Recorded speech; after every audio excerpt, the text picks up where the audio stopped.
Welcome back, listeners. I'm Robin Black, and this is It's All About Healing podcast. Today, we have a special guest with us, Miss Jill. She is the author of Liberated, Releasing the Dark Cloud of Shame. So, we're going to speak today a little bit about trauma. We're going to talk about sexual trauma as well. So, Jill, how are you today? I'm good. Thank you so much for having me. I really appreciate it.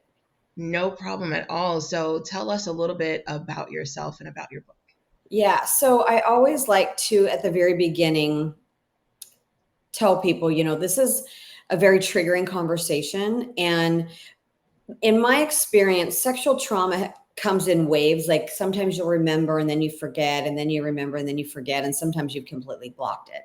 And Yeah. so it's really, really, really important for me to know that you're protected, because I'm going to talk about something that people are not talking about. The way that my sexual trauma went, people are not having this conversation. And it's really my only hope and dream to collapse time for people so that they know if this is your story, I totally see you. I feel you. You get to love yourself. You get to forgive yourself. So I have some resources on my website, and I see that this is going to private chat.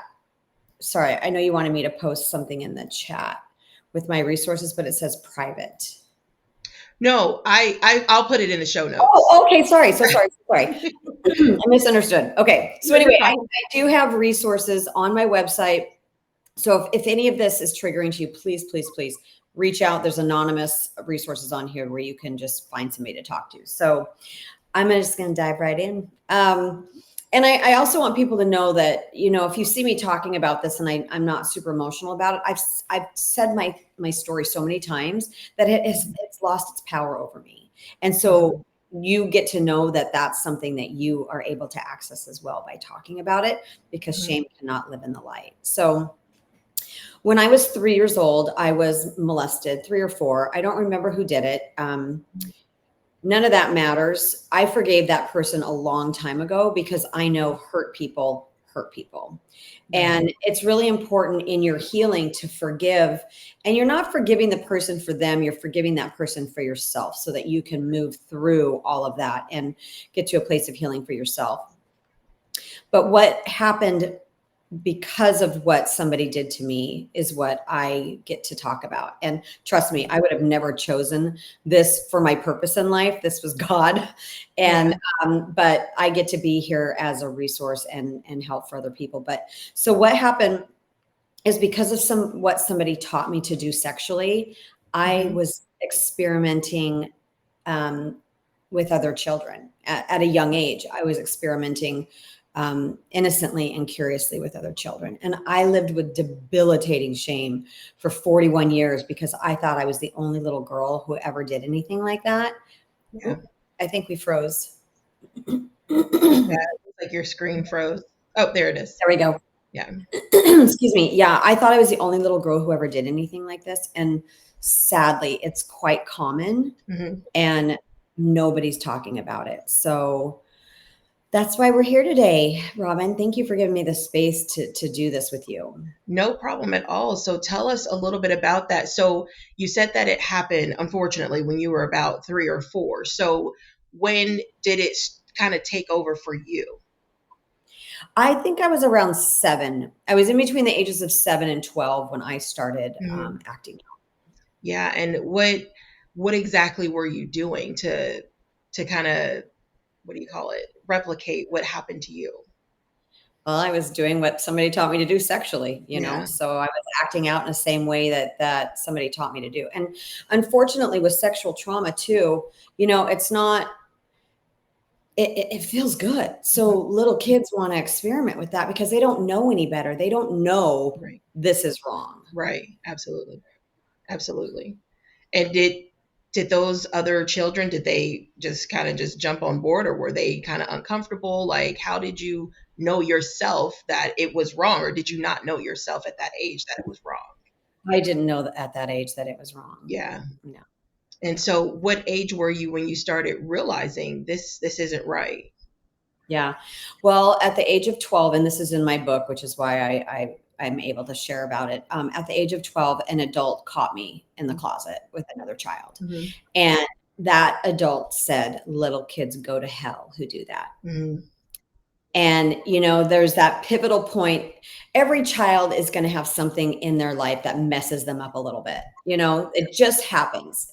Every parent can be as careful, or every adult can be as careful as possible, but you're going to do something to mess your kids up. Mm-hmm. And this adult said that to me. And at that moment, there's two different kinds of shame. There's shame, and then there's toxic shame. Right. At that moment, toxic shame became part of my life. And the debilitating level of the impact that it had on me over my 41 years was very intense. And that's why it's called toxic shame, because toxic shame is deeper than just, regular shame. Yeah, I understand that. Wow. So what how did it affect you? I know you said it's toxic shame, but how? Yeah. And for me, it showed up in three different areas of my life. Number one, I had an eating disorder until I was 41 years old. Mm-hmm. I was bulimic. Two, I wasn't connecting with men. I would be out somewhere and a man would walk in and look at me, and I would immediately look down. Mm-hmm. And I figured out later that I was like, oh my God, I can't let a man truly see who I am, because how could a man love me Mm-hmm. if he knew what I'd done? Yeah. And now, after all the work that I've done, I'm like, how can a man not love me, knowing, how much I've done to heal, and just, getting through all of that. And then it also affected me in business. I'm a serial entrepreneur. Right now I have 4 businesses. Mm-hmm. But, really, and the best way for me to describe it is kind of imposter. I think, well, maybe not everybody, but certain people suffer from imposter syndrome. And that's what really affected me, is, really taking my businesses to that next level. And I remember I've been involved in different business organizations, and I was involved in this amazing organization called Entrepreneurs Organization. It's called Mm-hmm. EO. And I remember sitting in a room with these people and thinking, oh my God, these people are brilliant. Like, they're creating these amazing businesses. Why am I here? Like, I'm not smart enough to do this. So Mm-hmm. those are the 3 areas that really, really impacted me and my life. I like that. And what are your 4 different businesses? I have an event business. I've been doing corporate events for 23 years. I have a wine business, which is really Mm-hmm. fun. And then I do vacation rentals. I have a property that I rent out as a vacation rental. And now my new business is really, talking about the book. And my goal is just to get on stages and be an inspirational speaker for people to know that they get to, I'm really into manifesting. So they get to live a beautiful life. They get to create. I have a morning practice that I co-create with God. We do this little dance every day, and it's really, really, really beautiful. So those are the 4 things that I have my hands in right now. I like that. That's beautiful. So tell us a little bit how you were able to overcome this trauma mentally. Girl, how long do we have? And honestly, that's the main reason I'm doing this. I mentioned earlier, I want to collapse time for people. I started going to therapy when I was 33. I'm 56. I just turned 56 this last month.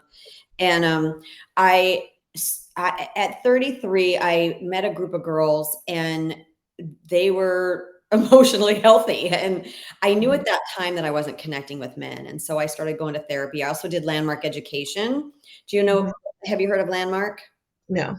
Okay, so I've done the most powerful things that I've done have been really deep transformational work. And landmark education is one of those. And it's really about taking responsibility. When you're pointing your finger, blaming somebody else for what's going on in your life, you have 3 fingers pointing back at yourself. So it really is about owning where you're at. And so I did therapy and landmark education in conjunction with the other, and it sped up my therapy by 1,000,000 times, because you really are getting in and looking deep. And then I was healed. And then at the age of 41, when I was still suffering from bulimia, I'm like, you got to get this under control. You're gonna die if you don't get this under control. So I went back to therapy, and then 10 years later, 10 years after that, I started doing hardcore leadership, which is also more transformational work. And that finally was the catalyst for me to really understand that I got to forgive myself, and I got to love myself. And I really do get to live this amazing life because everything on your heart is yours to have. I Yeah. believe that God gave that to you. And Mhm. so it's our only job every day to reiterate that in your soul and in, feel like what it feels like to have that and know that you get to have that because you really get to have those things. I don't have a fishing boat on my heart. I don't want a fishing boat. But Right. Yeah. on my heart, I really know that I get to have. So Absolutely. I like that. I like that a lot. So, how did it affect you just any type, just socially? Like, do you have social awkwardness or did you ever have to deal with that? no. And my friend, like I'm so blessed. I have so many beautiful friendships in my life. Mhm. I never really struggled with relationships on a friendship level or Mhm. social awkwardness. Like I'm super social. I don't meet a stranger, It was connecting with somebody who is really going to see into me and who I am, and as a romantic relationship, that's where I really struggled. Okay. Okay. And how long did that take? Are you still currently struggling with that? I am not struggling. I'm calling in my person. If you are out there, call me. I am ready. It's so interesting. I believe that it's also been a blessing because if I got married really young, I would probably be divorced because I didn't know Mhm. me. I didn't know my worth. Right. And Yeah. now I do. I'm amazing. Yeah. And I tell myself that all the time. It's so beautiful to get to the place where you really love yourself and you get to know what you deserve. So Yeah. I do a lot of mirror work to get here, walking past the mirror. Hey baby, what's up? You look good. Yeah. I like that a lot. And it's funny that you say that because I got married really young and I got divorced really young too as well. So I definitely understand. It is about finding who you really are or remembering who you are. I Yeah. like that. And now I'm calling in my divine compliment. Uh-huh. That sexy or what? My Yeah. divine compliment. Compliment. Yeah. Yeah. We get to have love where we don't have to fix somebody else. Like the Yes. love that we get to call in, you get to come to the relationship whole Yeah. and complete and Mhm. not have to worry about shoring somebody else up. Yes. So it's exciting now. I like that. That is absolutely correct. I think that's kind of what we all should want is that person that you don't have to fix, Yeah. it just happens and that you don't have to do anything. You guys just find each other. Yep. And that day is finally coming for you. So that's going to be great. So as far as anyone else who is suffering from this or trying to deal with this type of sexual trauma, what are the resources that you have for them? Yeah. Well, there's a lot of anonymous, like Rain is one of them. Mhm. Incest Survivors Anonymous is another one of them. There's a whole list of them on my website. But can I talk a little bit about getting to the place of saying it out loud and what that felt like? Because I think this is important for people too. I Mhm. was so terrified to say it out loud. Like I, as a very young child, thought of myself as a monster Mhm. because of how I acted out. And so when I, set up those first therapy appointments, ooh, what happened? Oh God, my screen went black. When I Uh-huh. first set up those first therapy appointments, walking into that office, I'm like, how can I say these things out loud? This person's going to think I'm a monster. And Mhm. just that pit in your stomach. So if this is your story, like I see you, I feel you, I know how you feel right now. Mhm. But walking into that therapist office and being able to share every single time I've shared my story since, I am blown away by the level of love and Mhm. compassion and understanding and kindness that has been on the other side of me saying those words out loud. So Mhm. whatever you are telling yourself about what it's going to be like to share your story so that you can start to heal is a lie. I promise you. I promise you. I promise you. So you get to say it out loud because shame can't live in the light. And one of my favorite sayings is life happens outside your comfort zone. This is uncomfortable AF, people. This is not easy. This is Yes. hard, but once you can say it out loud, you get to say, you don't own me anymore. You don't own me anymore. I get to live a beautiful life. And you do, you get to live a beautiful life, because life on the other side of healing is magical. Yes, Yeah. absolutely. And in order to start to heal, you're able to remove that guilt and remove the shame as well. And you kind of own, hey, this happened to me, but now I'm healing and now I'm here to impact the lives of others. And I Yeah. believe that you are making a huge impact Thank on you. others as well. So tell us a little bit about your book. Yes. Thank you. Called Liberated, Releasing the Dark Cloud of Shame. And the book's really beautiful. I didn't want to write a book. When I surrendered to this purpose, all I wanted to do was get on stages and shout my message from the rooftop. And I have Mhm. a friend who's an international speaker, and he's like, if you want to get on stage, you got to write a book. I'm like, I don't want to write a book. God put this book together. Uh-huh. When I started really vulnerably sharing my story with other people, a lot of people came to me and said, that's me too. And so I've only written 2 chapters in the book. All the other chapters are other people who either had experiences like I do, acting out with other children, or people who have been hurt by somebody else, and the level of healing that they've gotten to, and the level of forgiveness for somebody else. My Mhm. therapist wrote a chapter in here about how to talk to your children, so that they're not targets, or what to do if your child has been hurt. Uh, Mhm. there's also a really hard chapter in here of a woman who her daughter started being molested by the dad when she was an infant.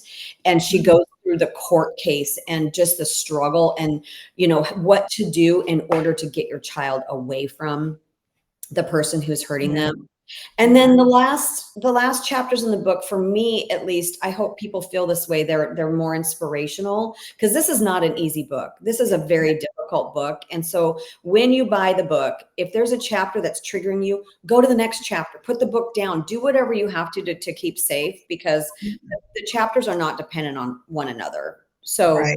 read a different chapter, or go to the end of the book, because for me, the stories at the end of the book are really about, you get to thrive, like you get to heal, you get to get past this. And there's stories of people who are living really magnificent lives now because Yeah. of the work that they've done to get on the other side of that. Wow, that's very powerful. And I know you said when it happened to you when you were about 3 or 4, was it ongoing or was it once, or how do you even remember that? I don't remember. No.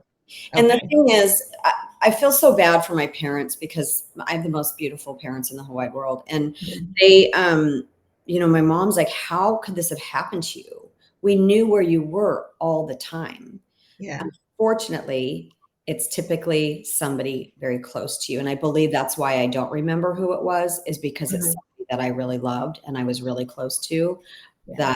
that did this. So, um, yeah, that's why I believe why I don't remember. Yeah. And then I know the mental toll for everyone around you, it couldn't have been easy as well. But how did all of you kind of come together mentally to deal with this? Just a lot of conversations, you got to talk about it. You got to get it out there. Yeah, and I think that's what most people struggle with is the fact that now I have to speak about it. Now I have to talk about it. And it's very uncomfortable for a lot of people to talk about any type of trauma. So, what would you suggest is the best way to kind of get over that hump of not being afraid to talk about Um, that's a great question. Just knowing that that's where the healing starts it? is after you start talking about it. You're not going to heal if you keep holding it inside. It's going to continue to eat away at you. So it's just really, really important that you start the conversations. Find somebody that you can trust. Find somebody that who loves you, or find a really, really good therapist to Yeah, start having those conversations. yeah, absolutely. And then did your therapist ever have sessions where it wasn't just you, some of your family members were able to Um, come in? No, it no, was but just I all. imagine that's a thing. I imagine therapists would be totally open to doing that, but that's not something that I ever asked for. Oh, okay. I got it. And Yeah. are you still currently seeing any type of therapist? Is that something that needs to be Actually, ongoing? Actually, I found a new therapist, and it was such a godsend. So I had seen this one particular therapist when I was 33, and then I told you I was fixed, of course, because we feel Mhm. like that sometimes. And then Yeah. when I was 41, I saw a new therapist, and he's actually the one who wrote a chapter in my book. And Mhm. then I was going through some stuff this summer, and because now that I'm sharing my story, a lot of people are coming to me and sharing their stories, so I'm holding a lot of space for a lot of people. And Mhm. so I just needed to get some support around that. And he was booked, and so he Mhm. referred me to this woman, and she is amazing. Like, we totally connect. Like, it's interesting that you find the person that you need at the time. So, Yeah. I needed the first person at the time, and then I needed the second person. And for me, she's more of a life coach for me, because I've gotten to the place where I've done so much healing. I'm not doing that type of work anymore.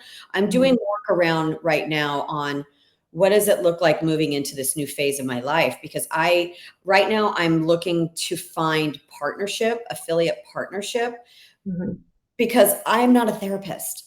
I don't Yeah. want I don't want to be a coach. I want to be an inspirational speaker, and then I want to have support where I can send people, because I'm not capable of doing that. So, Mhm. with her, she's really kind of a sounding board for me as I'm moving into this next phase, and she's amazing. Yeah. That's great. That's good to know. And how can others get a hold of your book or get a hold of you via your website? Thank you. Yeah. My website is jilleshultz.com, just like it looks on the screen. And Mhm. all of my resources are there. The book's there. All my social media is there. There's other podcasts that I've done on there. So everything that you need to know about me is on my website. Good to know. And then, so how are you just thriving mentally now? Tell us your story about that. Yes, that is me doing my morning ritual. I Mhm. get to wake up every morning, and I put on, as I'm waking up. This is the best time to do it. As you're waking up, don't look at your phone, don't do anything. Put on some sort of meditation, because you are in that space. Your mind is in that clear space where it's the best time to manifest. So I start the morning by just listening to a meditation, and then I get really quiet and I meditate by myself, and I ask God, what do I get to do today to move whatever I'm accomplishing today forward? What does that look like? And sometimes it's, I had mailed all the books out to all of the contributors, and sometimes it's just like, mail your books. Yeah. Sometimes it's like deep stuff, it just depends. But I really have gotten really, really good at listening to my inner self, and listening to my intuition. And Mhm. that's so Yes, it is.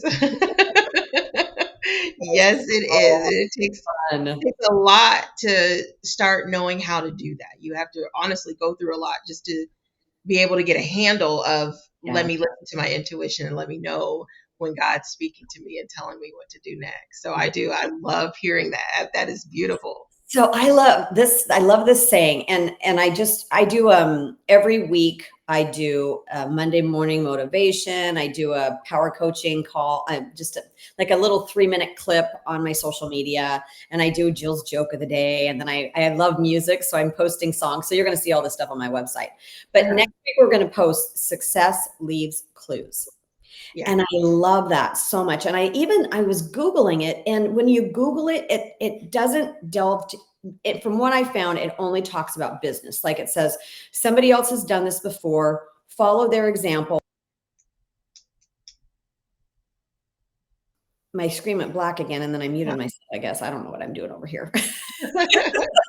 um, and so it was just talking about following somebody's steps in business. But for me, like, things show up for you when you start manifesting. You got to Mhm. be really pay a lot of attention to what's going on around you. Like, if Yeah. you're manifesting money, every morning I say, thank you for my financial miracle today, and thank you for my love miracle today. Mhm. And when something happens, like, I told you I'm in the wine industry. Like, yesterday I had an order come across my desk, and I was like, thank you for my financial miracle today. Those are just little tiny indications that abundance is on its way into my Yeah. life, because they're showing up in little tiny ways. So I Yes. love that. Success leaves clues.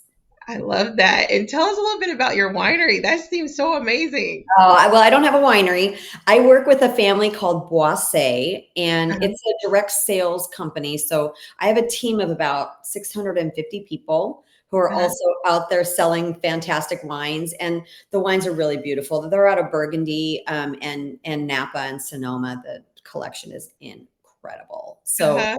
a lot of them are wines you can't get anywhere else. Yeah, it's a really really fun business. So if you want to Nice. get in the wine industry, reach out. Me. All right. Well, that is everything that I have. And again, what is the what am I trying to say? Now I can't talk. What is the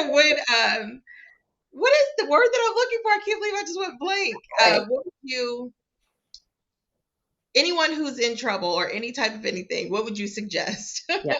Well, my favorite saying is life happens outside your comfort zone. Hmm. So, you really get to look at that one thing in your life that keeps nagging at you. I have a questionnaire on my web. I have a couple different questionnaires or worksheets that you can access. One of them is called Uncover Your Shame. Hmm. And the other one is 7 critical steps to healing. The uncover your shame is if you really are trying to figure out what your trauma is or what you're dealing with. I Hmm. love the question on there. One of them is, what is one thing only you and God know? Yeah. Yeah. That. So you can access any of that stuff on my website too, but just find somebody to talk to, say it out loud. That's the first step. You get to say it out loud, even if you are writing it in a journal, or even if Mhm. you're standing in front of a mirror, whispering it to yourself, start saying it out loud. You get to get it out of your body. Yes, I agree with that. And the word I was looking for was recommend. So I'm glad. I don't know why I went blank, but I got it now. So, but thank you so much, Jill, for coming on and speaking with all of us today. Yeah. Thank you, Robin. It was a joy to be here with you. No problem. And again, everyone, I'm Robin Black, and this is It's All About Healing Podcast. Everyone, stay blessed.